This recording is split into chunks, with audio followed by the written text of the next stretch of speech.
India talks a lot about startups, but there is a reality we acknowledge, a reality that quietly kills many businesses. India has a very large unorganized sector, and it directly competes with the organized sector, but without playing by the same rules. Licensed businesses are expected to comply with regulations. They pay taxes, they follow directives, they maintain records. All of this is necessary, but it also constrains them and drains their resources, especially in the early years. The unorganized sector, meanwhile, often operates outside this framework. No licenses, no taxes, no paperwork, and yet competition. Let me share a real experience. I ran a licensed rent-a-car business. The takeoff was good.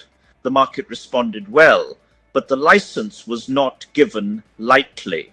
It required an upfront investment, a fleet of 50 cars, fully compliant with all regulations. As the business grew, others noticed. And suddenly, private car owners started doing the same business. No commercial vehicle permits, no GST, no interstate taxes, no regulatory compliance of any kind.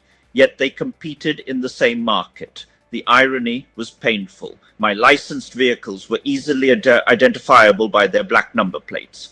That visibility made them attractive, not to customers, but to enforcement. The compliant operator became the easiest target. The non-compliant operator operated freely. I reported this distortion to the union ministry. There was no action. Instead, I was given a lesson on India's federal structure and advised to approach the states. I then reached out to senior IAS officers in the Delhi administration. There was no response. As expected, the complaint was buried under files. This is not just my story, it is a problem. When regulation is enforced selectively, compliance is punished, informality is rewarded, and honest entrepreneurs carry disproportionate risk. The organized entrepreneur becomes visible, traceable, and vulnerable.